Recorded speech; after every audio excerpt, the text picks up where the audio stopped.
Aloha to all those out there interested in astrology on the Maui Stream app. From Akaku, Maui, I am Juliet Butters Doty, evolutionary astrologer, bringing to you Astrology Now.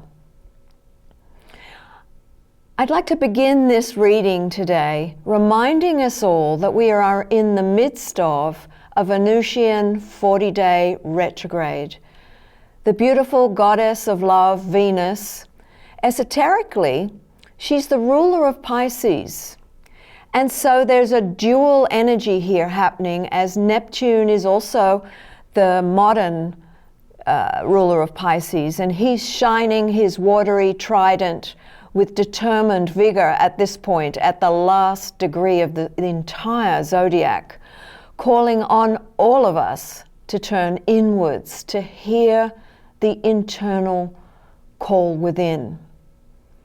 Venus turned retrograde on March 1st, a yin energetic, and it's interesting beyond measure to note as well that Celestia, the goddess of higher love and light, sits at the degree, 11 degrees Aries, that Venus turned retrograde on.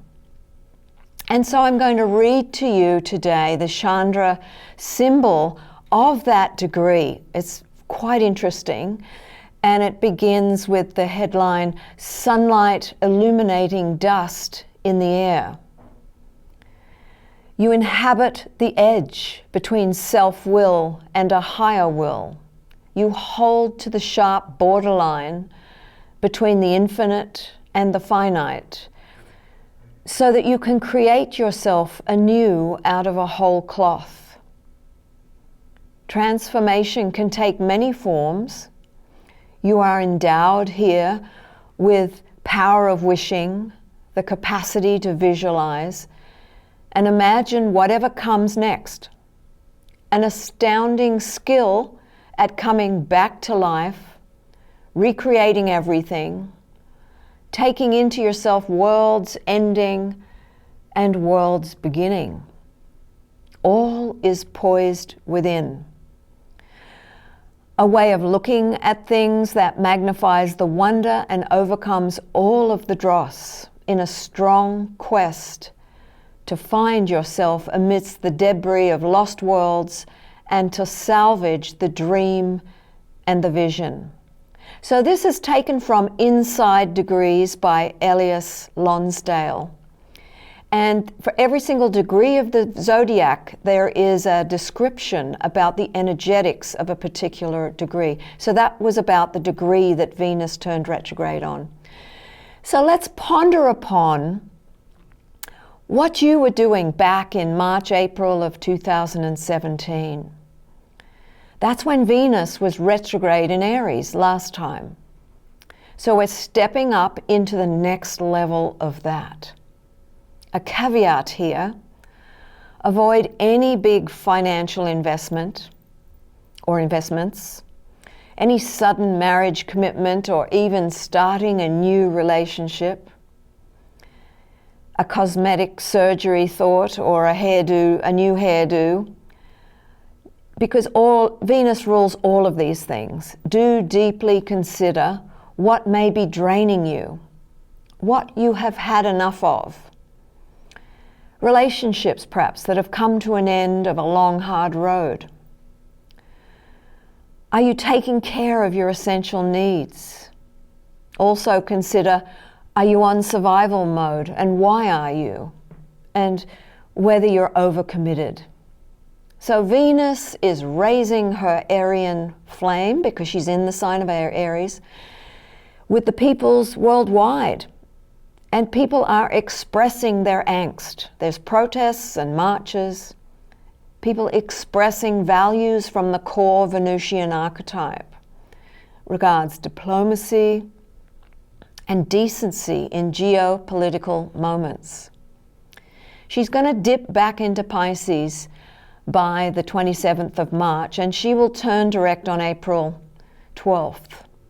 So let's get on to the total lunar eclipse that's happening in California time at 8:58, so in Hawaii it's 5:58 p.m. The full moon itself in Virgo will be at 11:54 p.m. Pacific time and 8:54. It's releasing a lot of energy that was being held back when Mars was retrograde.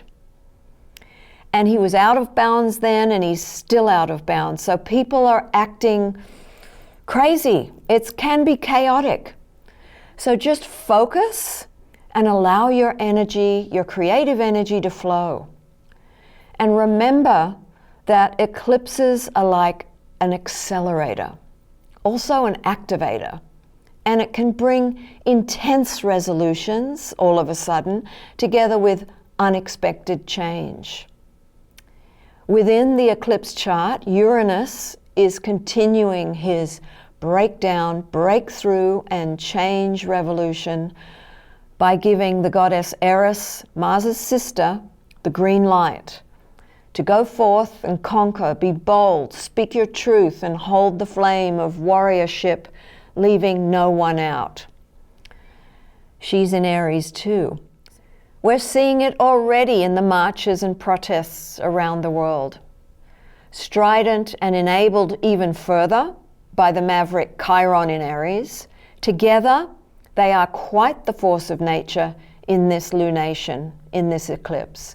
So watch this space. We'll be seeing how it's all going to play out.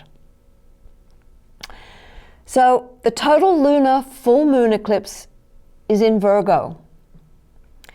The moon's in Virgo, sun's in Pisces, opposite, heralding the full spotlight on all that Pisces. We have 4 bodies and the North Node in Pisces, particularly with Saturn sitting right next to the Sun, bringing a reality check, a reckoning. It's time to bring into a crystallization and bring into form, into structure, with what you've been imagining or creating. What must be part of the change that can no longer be held back? The Virgo moon sits next to the South Node, so it's a South Node eclipse of our past and of our karmas. They both ask us all to empty out the sacrificial lamb once and for all within. No more is the call. No more being the victim. No more sacrificing of the self. Create the constructs necessary from deep within to connect with your source, to feel your magnificence, your shimmering light, and free yourself from the inside out. Let go, empty out. No more guilt, no more critical thinking of the self. Throw the critic out for good. It's a really good time with this eclipse. So together with those energies, we have a tremendous opportunity to refine and focus on your health regimes. Virgo, South Node in Virgo, in all departments, physically, mentally, emotionally, and spiritually.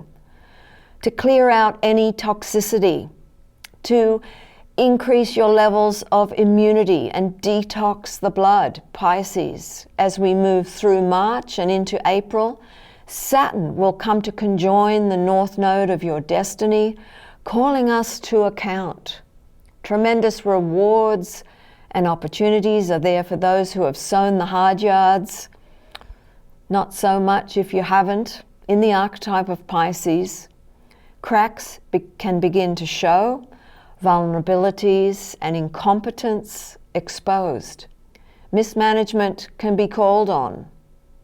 So there may even be a collapse of authority or of power.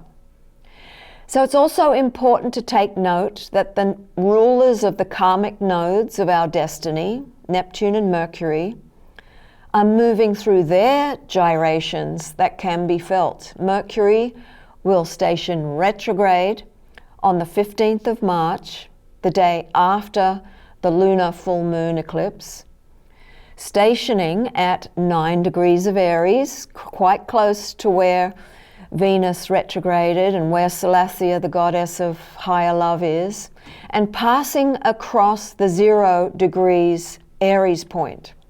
It's a very, very hot spot. It's the creator degree. And passing back into Pisces, so Neptune's territory that he rules, traveling closely with Venus throughout most of their retrograde motion. So when Mercury is retrograde, it's a 3-week time period, it's a time to tap into your right brain, to not think, using your left. Dive deeper into your intuition and your felt senses. Pay attention to your deepening relationship to the ethereal, the mystical, and oneness moments, and what downloads may come through for you. Our way forward is in knowing how we fit into the bigger picture. It is to realize your relationship, represented by Venus, to your maker, source, Neptune. So the ongoing submergence into such fluidity, the water, Pisces, the oneness, ethereal, the North Node in Pisces, the mystical, and psychically unseen energies that we have been present in and are being given to assist us all, therefore, to surrender, empty out, and let go into it. I've said this in past recordings. We're going to have it all year. So begin to merge and dissolve, to become one with it. It's been given to us so that in that space, we will know what we are to move forward into. And that is where the transmission of directives perhaps may be given unto you.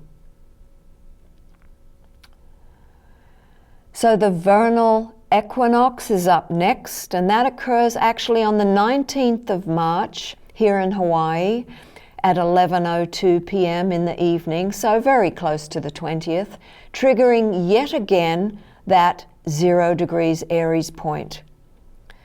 So the Vernal Equinox delivers a tuning fork for the next 3 months to stand in the spiritual energies, take responsibility to bring into some kind of form and initiate your relationship to Source in order to walk into the transitory future ahead for us all.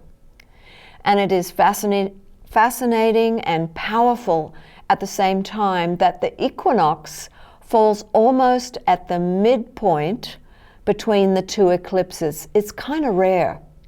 So again, another PowerPoint, another plug. It's very dynamic, to say the least. So the next new moon will be a partial solar eclipse in Aries at 9 degrees. So I'll get into the detail of that, but it'll be on March 28th. And it's also a very dynamic moment. So we'll get to those details next time that we do a broadcast. But what's more important to remember and realize that at the end of the month, on the 30th, right after that solar eclipse, Neptune will cross to the vernal threshold into Aries, instilling a tangible forward thrust in all things creative and spiritual, together with multiple ways to apply your passions ignited. So this hasn't happened for 165 years.